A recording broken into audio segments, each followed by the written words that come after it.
Dr. Margaret Chen stared at her daughter across the mahogany desk, the funding documents scattered between them like fallen leaves.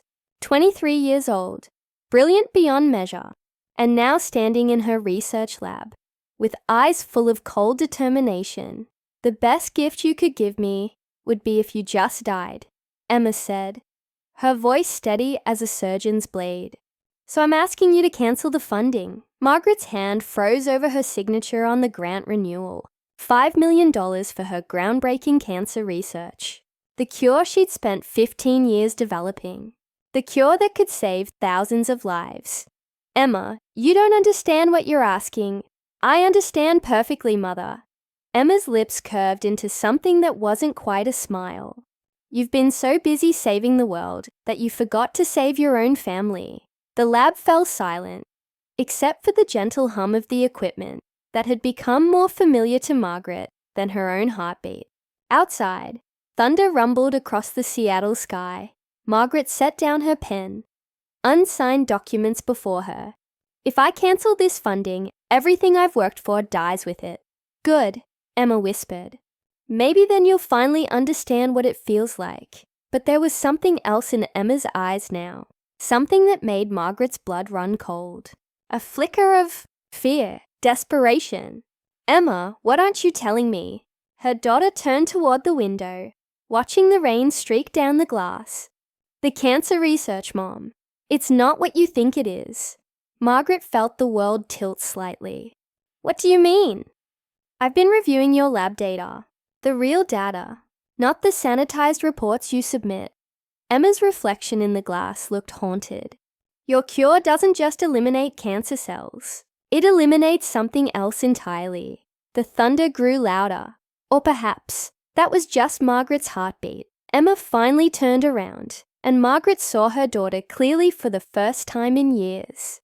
The dark circles under her eyes, the weight loss, the way she held herself like someone carrying an unbearable secret. "Show me," Margaret said quietly. Emma pulled out a tablet, her fingers trembling as she navigated through encrypted files.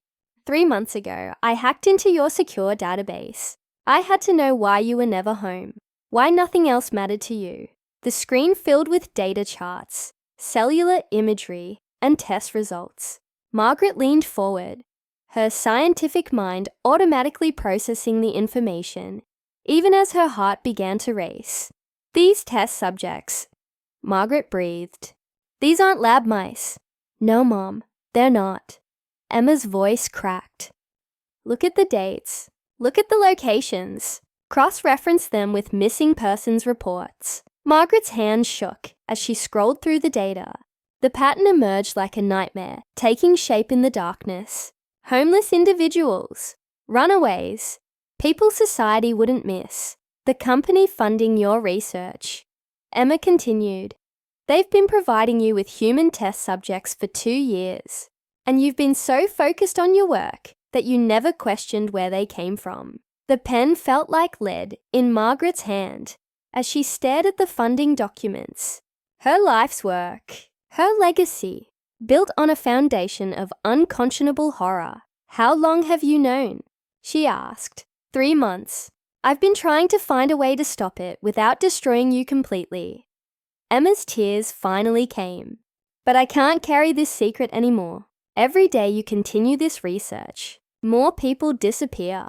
Margaret looked at her daughter, really looked at her, and saw the weight of moral responsibility that had been crushing her child, while Margaret remained blissfully ignorant in her pursuit of scientific glory. "The funding company," Margaret said slowly. "They know that I know now, don't they? That's why you're here." Emma nodded. "They're watching us, both of us. If you try to expose them without canceling the research first, we both disappear. But if you just walk away, they let us live and find another scientist to continue the work." "Exactly." Margaret picked up her pen and signed her name across the cancellation forms. Not just the funding, but her resignation from the project entirely. "There," she said, sliding the papers across to Emma. "The best gift I can give you. A mother who chooses her daughter over her ambitions. Emma's sob of relief filled the lab. Mom, I'm so sorry. I didn't want to hurt you. You saved me, Emma. From becoming something I could never live with being. Margaret stood and pulled her daughter into an embrace. But this isn't over. We're going to find another way to stop them. Together. As they held each other in the sterile laboratory, Margaret realized that her daughter's harsh words had been a desperate plea in disguise. Sometimes, the most difficult gift to give someone is the truth, even when it destroys everything you thought you knew about yourself. Outside, the storm was breaking, but inside the lab, for the first time in years, there was clarity. The real research was just beginning. 3 days after Margaret signed the cancellation papers, she noticed the black sedan parked across from her apartment building. The same car that had been there yesterday and the day before. Emma sat at Margaret's kitchen table, dark circles under her eyes deeper than ever. They're not going to just let us walk away, are they?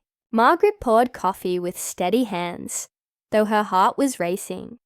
I've been thinking about that. If we know too much, we're a liability either way. Then we need evidence, Emma said quietly. Real evidence that can't be buried or dismissed. Margaret's phone buzzed.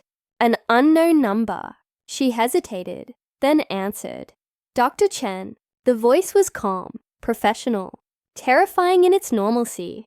I think we should meet. Who is this? Someone who's been watching your career with great interest.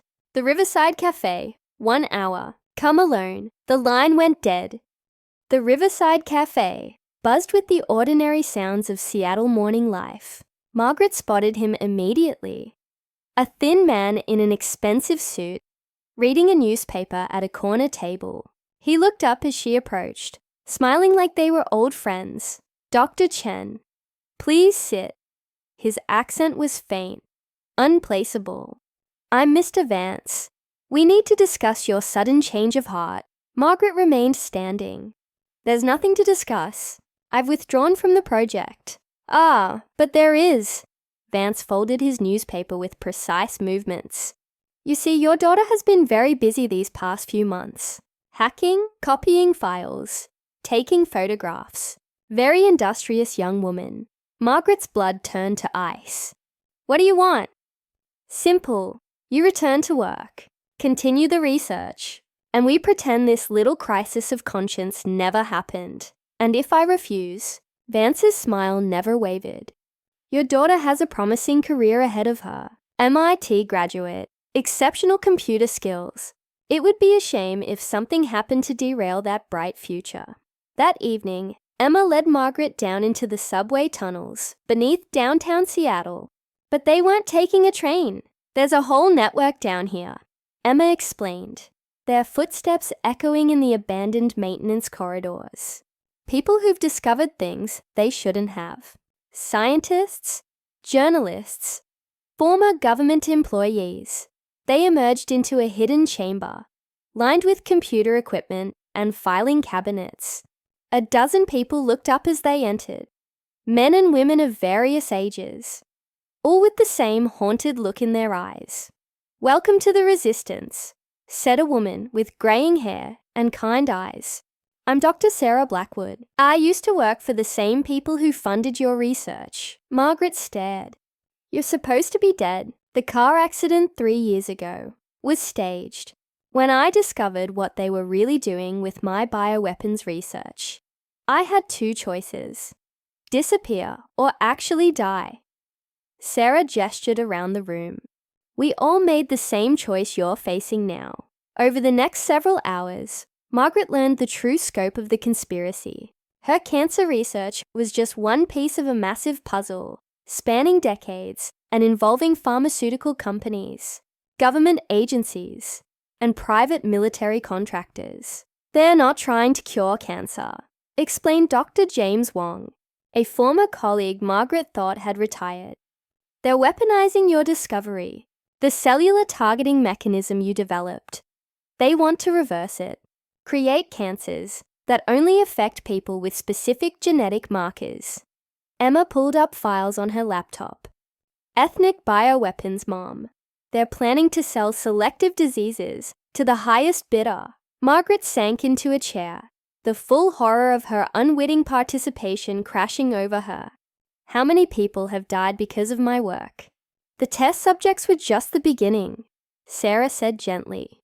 But we can stop this. We have a plan. The plan was audacious and terrifying. Margaret would return to work, pretending to comply with Vance's demands. But instead of continuing her research, she would be secretly gathering evidence and sabotaging the project from within. The key is the master database, Emma explained as they prepared. It's air-gapped, can only be accessed from inside the facility. I've created a virus that will not only copy everything, but also corrupt their backup systems. Margaret strapped the tiny device to her wrist, hidden beneath her watch. What if they detect it? Then we improvise, Sarah said grimly. But Margaret, once you go back in there, you're completely on your own. We can't help you if things go wrong. Walking back into her laboratory felt like entering a mausoleum. Everything was exactly as she'd left it, but now she saw it differently. Every piece of equipment, every research note, every achievement she'd been proud of. All of it tainted by the blood of innocent people. Vance was waiting for her, that same terrible smile on his face. Welcome back, Dr. Chen. I trust you've had time to reconsider your priorities. My daughter's safety is my priority, Margaret said carefully. As long as she's protected, you have my cooperation. Excellent. There have been some exciting developments while you were away. We're ready to begin Phase 3 trials. Margaret's stomach lurched. Phase 3? Large-scale testing. We have several refugee camps in mind. Isolated populations, where we can observe the effects without interference. Working by day to advance the project while secretly gathering. Evidence proved to be the most challenging thing Margaret had ever done. Every breakthrough she pretended to celebrate represented potential mass murder. Every progress report she filed brought the world closer to an unthinkable atrocity. Emma, meanwhile, had been assigned protective surveillance, which meant she was essentially under house arrest.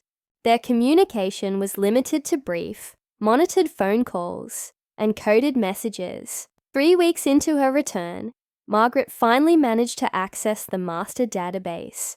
The virus began its work, silently copying terabytes of damning evidence, while slowly corrupting the system's infrastructure. But as she watched the progress bar inch forward, alarms began blaring throughout the facility. Security breach in Laboratory 7. The announcement echoed through the hallways. All personnel remain at your stations. Margaret's hands flew over her keyboard, desperately trying to accelerate the data transfer. 60% complete. 70. Heavy footsteps approached her lab. She quickly closed the virus program and pulled up her legitimate research files, just as the door burst open. Vance entered with 2 security guards.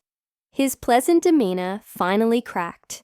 Dr. Chen, we need to talk. What's happening? Margaret asked, hoping her voice sounded appropriately confused. Someone has been accessing files they shouldn't. Stealing information. His eyes were cold. Calculating. And I have a feeling you know something about it. 85% complete.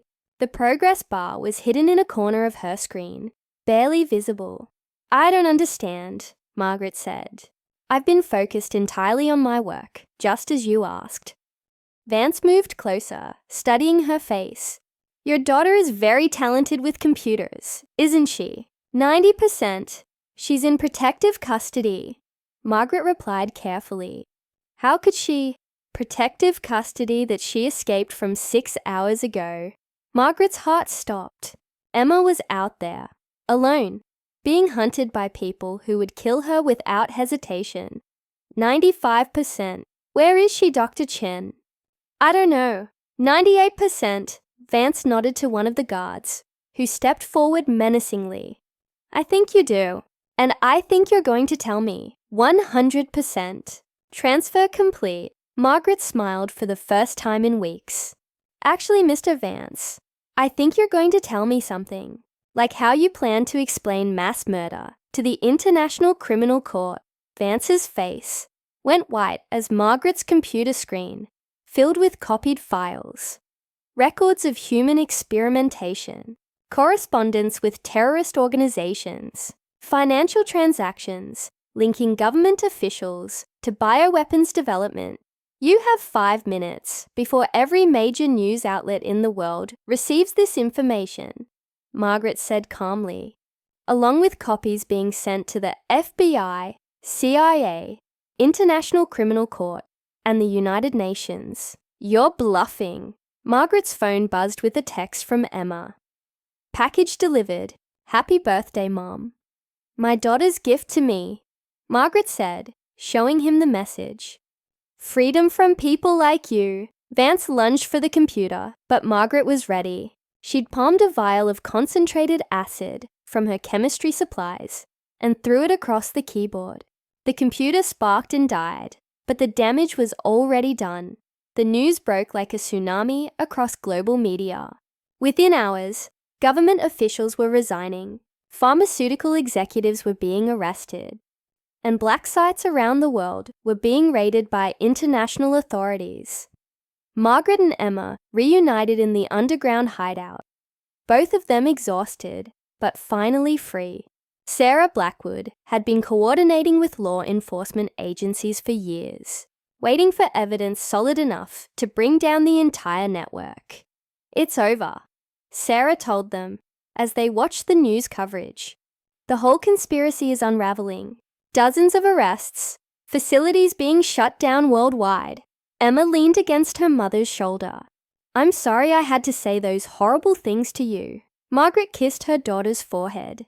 Sometimes the most difficult gift to give someone is the truth, even when it destroys everything they thought they knew about themselves. 6 months later, Margaret stood before a congressional hearing committee, giving testimony about her unwitting role in the bioweapons conspiracy. The research she'd thought would save lives had nearly been perverted into humanity's worst nightmare. Dr. Chen, the committee chairman, asked, "What would you say to other scientists who might find themselves in similar situations?" Margaret looked out at the packed hearing room, knowing her words were being broadcast around the world. I would tell them that our dedication to scientific advancement means nothing if we lose sight of our moral compass. The greatest breakthrough in the world becomes meaningless if it's built on the suffering of others. Emma sat in the gallery, wearing a proud smile. She'd been offered positions at several tech companies, but had chosen instead to work with international organizations developing systems to detect and prevent scientific corruption. A year later, Margaret published her research freely, making it available to legitimate cancer research facilities worldwide. Without the corrupted funding and unethical practices, the work proceeded more slowly, but with complete transparency. She often thought about that day when Emma had walked into her lab and demanded she cancel the funding. At the time, it had seemed like the cruelest thing her daughter could say. Now she understood it for what it truly was, a desperate act of love from someone who refused to let her mother become a monster. The gift Emma had spoken of wasn't death. It was rebirth. The death of Margaret's old, blinded self, and the birth of someone who understood that the greatest scientific discovery in the world was worthless if it cost you your humanity. Standing in her new laboratory, smaller, less well-funded, but completely ethical, Margaret smiled as she read Emma's latest text message. Working late again. Don't forget what's really important, Mom. This time, Margaret saved her work, turned off the lights, and went home to have dinner with her daughter. Some gifts she'd learned were worth more than any breakthrough science could offer.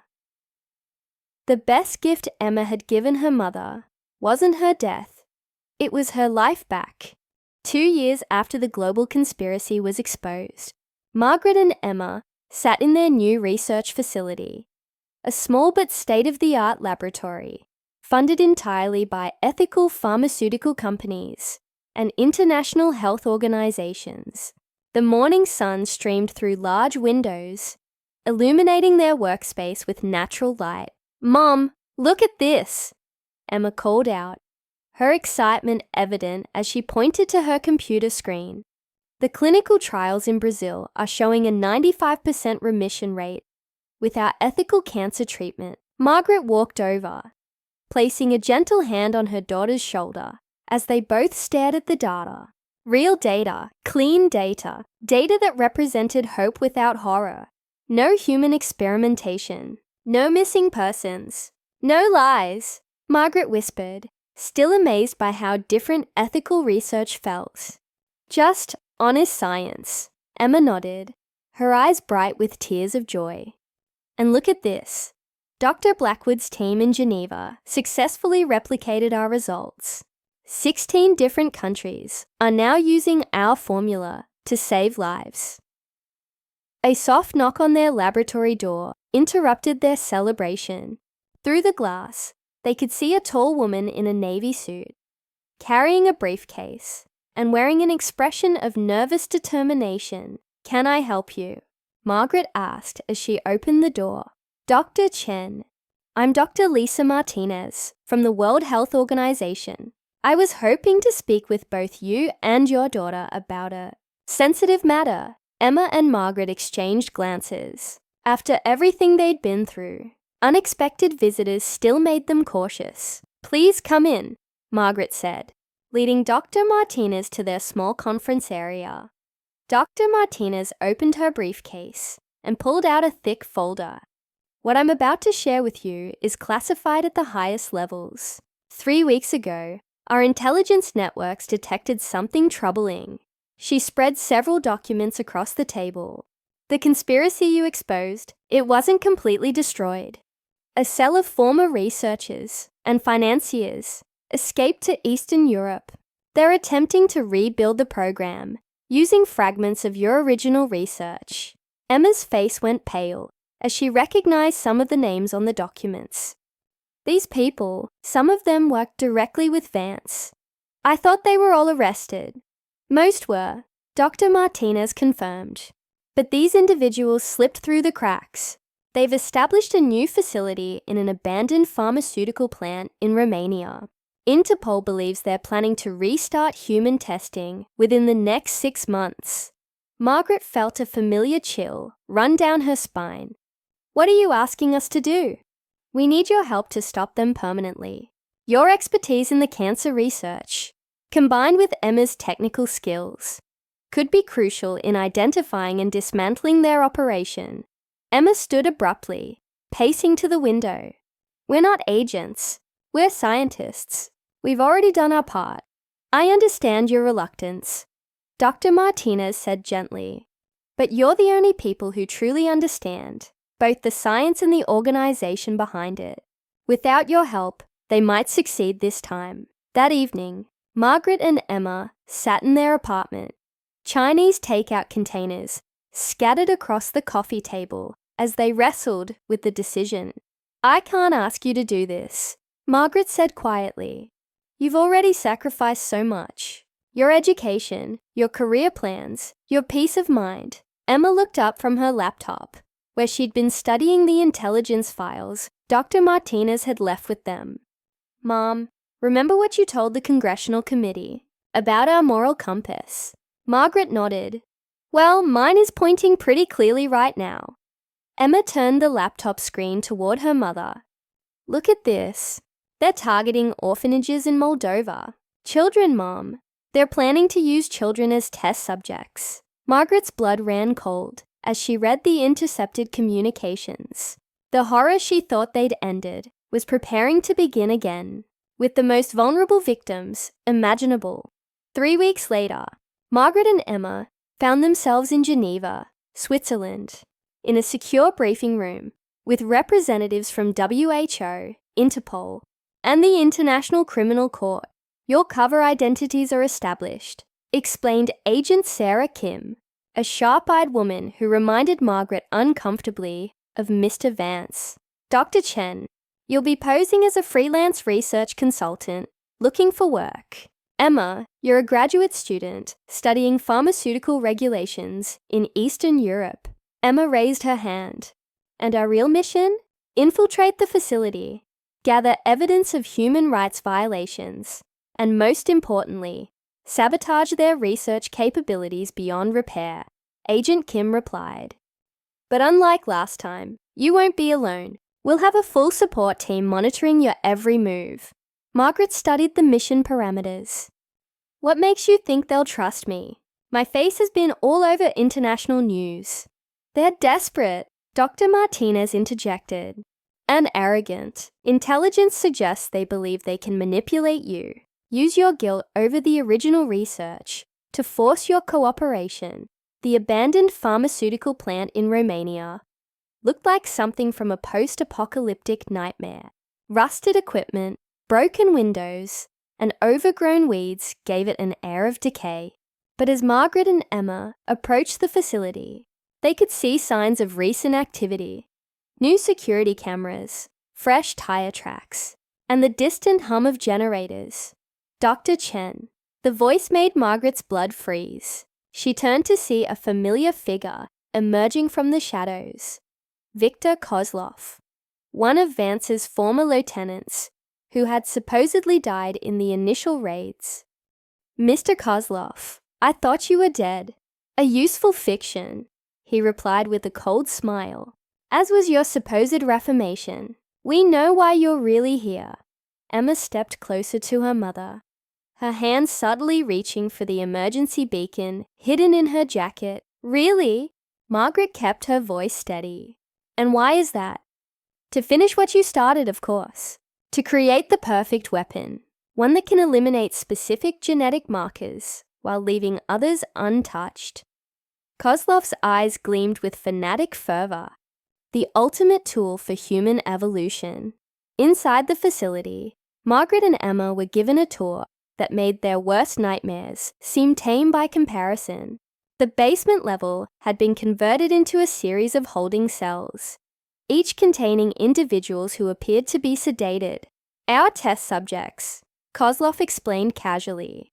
Refugees mostly, people fleeing war zones who won't be missed. Much more efficient than Vance's random collection methods. Emma's face had gone white, but she managed to keep her composure as she discreetly photographed everything with a hidden camera built into her glasses. How many subjects do you have? Margaret asked, fighting to keep the horror out of her voice. Currently, about 60, but we're expecting a new shipment next week. Children from Syrian refugee camps. Kozlov's casual tone made Margaret's stomach lurch. Young subjects provide cleaner data, you understand. That night, while pretending to review research files in their assigned quarters, Margaret and Emma put their plan into action. Emma's computer virus was more sophisticated than ever, designed not just to steal data, but to systematically corrupt every backup system in the facility. How long do we have? Margaret whispered, as Emma's fingers flew across the keyboard. 20 minutes before the night shift checks on us. Emma replied, the virus is uploading now, but I need physical access to their main server room to ensure complete destruction. Margaret studied the facility map they'd memorized. 3rd floor, behind the lab. I'll create a distraction. Mom, no, it's too dangerous. Emma, there are 60 people in those cells. Tomorrow there might be 100. We end this tonight. Margaret's distraction came in the form of a deliberately triggered fire alarm in the research wing. As guards rushed to investigate, Emma slipped through the chaos toward the server room. But Kozlov had been expecting something. He appeared in the corridor behind Emma, flanked by 2 armed guards. Clever girl, he said, his accent thick with malice. But not quite clever enough. Emma raised her hand slowly, the computer virus still uploading from the device hidden in her sleeve. You're right. I'm not clever enough to understand how someone could hurt children for money. Not money. Kozlov corrected. Evolution. The weak must be culled, so the strong can inherit the earth. Margaret appeared at the other end of the corridor, having taken out a guard with a sedative from the medical bay. Let her go, Victor. You want me, not her. The standoff was broken by the arrival of Interpol agents, who had been monitoring Emma's hidden beacon. The facility erupted into chaos, as law enforcement officers stormed through every entrance simultaneously. In the confusion, Emma completed her virus upload, while Margaret worked frantically to release the sedated prisoners from their cells. Sarah Blackwood appeared, with a team of medical personnel, to care for the victims. It's over, Sarah told them, as they watched Kozlov and his associates being led away in handcuffs. The server room is completely destroyed. Their research is corrupted beyond recovery, and every victim is safe. Emma collapsed against her mother, exhaustion finally overtaking adrenaline. Is it really over this time? Margaret held her daughter close, watching as international medical teams began evacuating the rescued prisoners. Yes, this time it's really over. 1 year later, Margaret received the Nobel Prize in Medicine, not for her original cancer research, but for her role in exposing and stopping one of the most heinous crimes against humanity in modern history. Standing at the podium in Stockholm, she looked out at the audience and found Emma in the front row, beaming with pride. This award belongs to my daughter, Margaret said, her voice carrying across the hall. She taught me that the greatest gift we can give each other isn't success or achievement. It's the courage to do what's right, even when it costs us everything. Emma wiped away tears as the audience rose in a standing ovation. The best gift my daughter ever gave me, Margaret continued, wasn't harsh words or difficult truths. It was the reminder that science without conscience is humanity's greatest threat, and that love, real love, sometimes means forcing someone to become the person they were meant to be. 5 years after that first devastating conversation in the laboratory, Margaret and Emma ran a research foundation dedicated to ethical scientific advancement. Their work had saved thousands of lives and prevented countless atrocities. Emma, now a respected expert in scientific ethics and cybersecurity, often spoke at conferences about the importance of moral courage in research. Margaret, meanwhile, had become a mentor to young scientists, always reminding them that their greatest responsibility wasn't to their careers or their discoveries. It was to humanity itself. Late one evening, as they worked together in their foundation's laboratory, Emma looked up from her computer and smiled at her mother. You know what the funny thing is? Emma said. What's that? That day I told you the best gift would be if you died. I meant it. The old you. The one who was so focused on achievement that she couldn't see the cost. That version of you did need to die. Margaret nodded thoughtfully. And what was reborn? Emma's smile widened. Someone I'm proud to call my mother. Someone who understands that the best gift we can give the world isn't just our discoveries. It's our integrity. Outside their laboratory, the city slept peacefully, protected by the vigilance of two women who had learned that love sometimes requires the hardest conversations, the most difficult choices, and the courage to destroy everything you thought you wanted in order to save everything that truly matters. The gift had been given, the gift had been received, and the world was safer for it.